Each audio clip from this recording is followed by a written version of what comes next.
A mother accused of murdering her 6-year-old son, a chilling claim that the boy was possessed, and a fugitive hunt that now stretches across continents. Cindy Rodriguez Singh is one of the FBI's 10 most wanted fugitives. The government is offering $250,000 to bring her in. But where is she hiding, and why did she kill her own child? You're watching Dark Case Files, where we uncover true crime stories with shocking twists. If you want more deep dives into the darkest cases, make sure to subscribe and turn on notifications. You won't want to miss what comes next. On July 1st, 2025, the FBI quietly updated their infamous 10 most wanted fugitives list.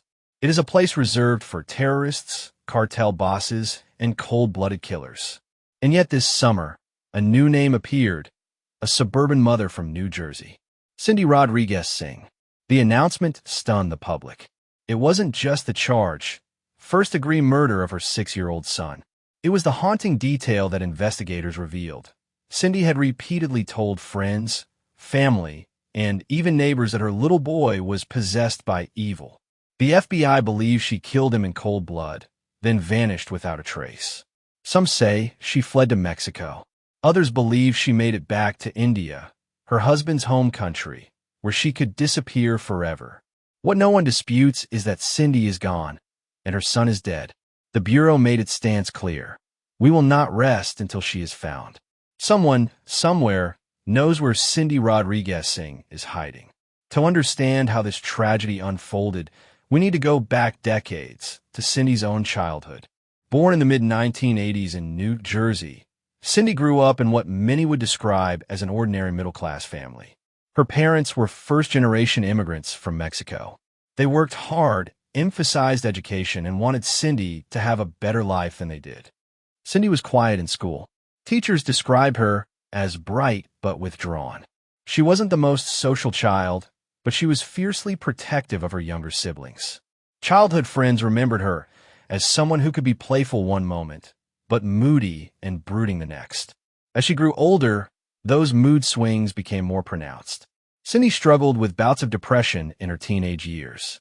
There were whispers of therapy sessions, perhaps even medication, though her family never openly discussed it. In their culture, mental illness was not something you brought to the dinner table. After high school, Cindy enrolled in a local community college. She didn't finish. Instead, she drifted between jobs, a receptionist, a sales clerk, and eventually a nurse's aide. That last job would change her life because it was in the hospital where she met a man who would later become her husband. His name was Rodriguez Singh, a visiting medical resident from India. Arjun was everything Cindy wasn't: outgoing, ambitious, disciplined. Where Cindy carried her emotions heavily, Arjun carried himself lightly, with humor and confidence. They began dating quickly. Friends described their relationship as intense. Cindy clung to Arjun. He was her anchor, her stability, the one who could calm her storms. Arjun, for his part, seemed to enjoy the attention. Within a year, they married in a small ceremony that blended her Mexican heritage and his Punjabi traditions. At first, things seemed promising. They settled in New Jersey, close enough to Cindy's family, but within reach of Arjun's hospital work. They spoke of building a family, traveling, even moving abroad someday. But behind closed doors, the cracks began to show. Cindy struggled with jealousy, especially when Arjun worked long shifts and spent little time at home.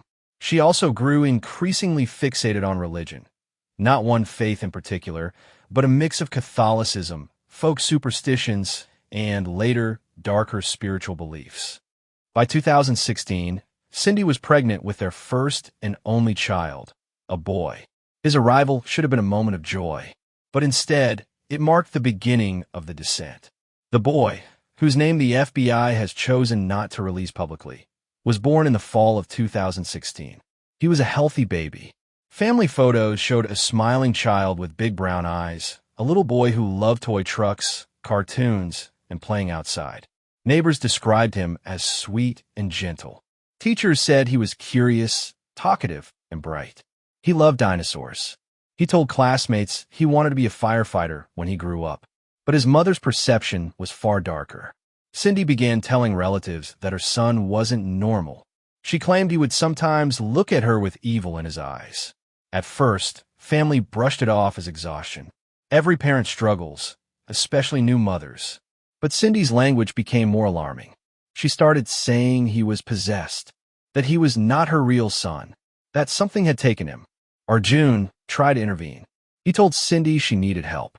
But cultural stigma around mental health, combined with Cindy's growing paranoia, made it nearly impossible.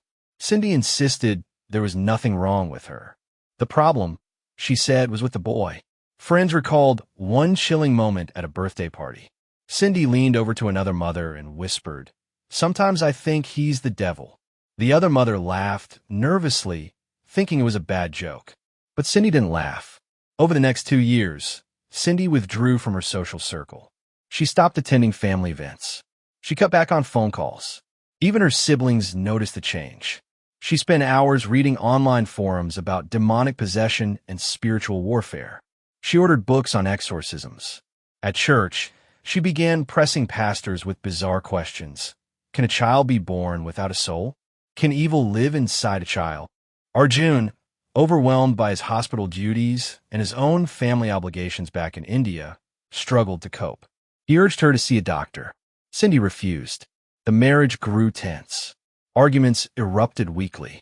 Some relatives later told police they feared Cindy was spiraling into psychosis.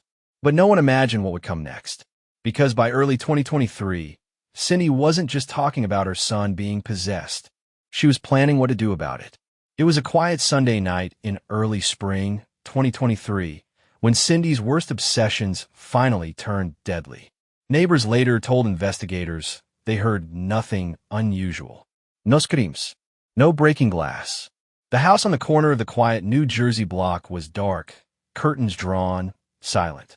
But inside, Cindy Rodriguez Singh had reached the breaking point. According to investigators, the timeline began around 9 p.m. Cindy had put her 6-year-old son to bed. He wore his favorite pajamas, blue with tiny fire trucks printed across them. He had brushed his teeth, kissed his mother goodnight, and curled up with a stuffed dinosaur. To him, it was just another night. But for Cindy, it was the moment she had convinced herself was necessary. Detectives believe she smothered her son with a pillow. The autopsy showed signs of asphyxiation, petechiae in the eyes, bruising around the mouth. There were no defensive wounds. He was asleep when it began. He never had a chance. When the boy was found, he was lying in his bed exactly as if he were sleeping. A single stuffed animal tucked under his arm. It was only when first responders touched his skin that they realized he was cold. At 7:15 the next morning, a 911 call came in. It wasn't Cindy who called. It was Arjun Singh. He had returned home from an overnight shift at the hospital and found his wife pacing the living room, shaking, eyes bloodshot. According to Arjun's statement, Cindy told him, "He's gone. He's free now." Arjun rushed upstairs and found his son unresponsive in bed. He dialed emergency services, begging for help. Paramedics arrived within minutes. But it was too late. The boy had been dead for hours. Police began questioning Cindy immediately. At first, she said nothing. Then, she reportedly whispered, "The devil is gone. I saved him." For investigators, this was no ordinary homicide. This was a crime steeped in delusion, obsession, and chilling conviction. Detectives quickly ruled out any intruder. There were no signs of forced entry, no broken locks, no footprints. The only people inside the home were Cindy and her son. Neighbors told police that Arjun had been working all night. His alibi was airtight. The spotlight fell entirely on Cindy. When detectives searched the home, they found notebooks filled with disturbing writings. Pages describing demons, spirits, and biblical references. One journal entry read, "He is not my child. He is an empty vessel. If I release him, he will be saved." Investigators also discovered search history on her phone. Terms like, "Can children be possessed?" "How to banish evil spirits?" "Ways to free a soul." One search stood out. "If you kill the devil inside, does the child go to heaven?" For police, this was more than motive. It was evidence of intent. In the first 48 hours after the murder, Cindy was not in jail. Detectives considered her a suspect, but without a signed confession or full forensic evidence, she remained under questioning. That was their mistake, because on the third day, Cindy Rodriguez Singh disappeared. She left behind her car in the driveway. Inside the home, her purse was gone. Her passport was missing. So was nearly $20,000 in cash from a joint account. Arjun claimed he had no idea where she went. Investigators believe she planned the escape carefully. While police were still building their case, Cindy slipped out of the country. At first, police thought she might still be in the U.S. But as days turned into weeks, tips began trickling in. One sighting placed her in Texas, near the border. Another in California. Soon, investigators developed two working theories. One, Cindy had fled to Mexico, where she could blend in with relatives or vanish into remote towns. Two, or she had flown to India, using connections from her husband's family. Interpol was notified. The FBI opened a fugitive case. By mid-2023, Cindy Rodriguez Singh's name was entered into international databases. Her face, dark hair, brown eyes, 5 feet 6 inches, appeared on wanted posters across airports and border checkpoints. But she was always one step ahead. In June 2023, federal authorities officially took over. The FBI declared Cindy a fugitive charged with the murder of her son. They released a statement. Cindy Rodriguez Singh is believed to be armed with resources, connections, and the ability to flee across international borders. She poses a danger and must be apprehended immediately. Still, there was no trace of her. Months passed, then a year, then 2, and then, on July 1st, 2025, the FBI made the decision that stunned the nation. Cindy Rodriguez Singh was added to the 10 most wanted fugitives list. The list is a hall of infamy. Osama bin Laden, Whitey Bulger, Rafael Caro Quintero. It is reserved for fugitives so dangerous or so elusive that the full force of the federal government is unleashed upon them. Cindy is only the 11th woman in history to ever appear on it. The FBI offered a $250,000 reward for information leading to her capture. Press conferences were held. Her photograph plastered on news stations across the country. Special Agent Michael Driscoll of the FBI said, "There is no hiding place. If Cindy Rodriguez Singh is out there, we'll find her. And we urge the public to come forward with any information." For Arjun Singh, the aftermath was unbearable. He had lost his son, and his wife was now a fugitive. He told reporters, "I don't understand. I never will. My son was innocent. He deserved to grow up, to live." She took that from him, and from me. The community held vigils for the boy. Classmates released balloons with messages written on them. "We miss you. We love you." The case divided the public. Some argued Cindy was mentally ill and needed treatment, not punishment. Others saw no excuse. She had murdered a child. She needed to pay with her life. And now, 2 years later, the question remains, where is Cindy Rodriguez Singh? Some say she's living under a false identity in rural Mexico. Others claim she was spotted in Punjab, India, sheltered by distant relatives. A few conspiracy theorists even suggest she may have taken her own life, though the FBI doesn't buy it. What they know is this: Cindy is out there, somewhere, and the $250,000 reward still stands. For a mother who once whispered that her son was possessed, the haunting truth is that she may never be caught, unless someone, somewhere, makes that call.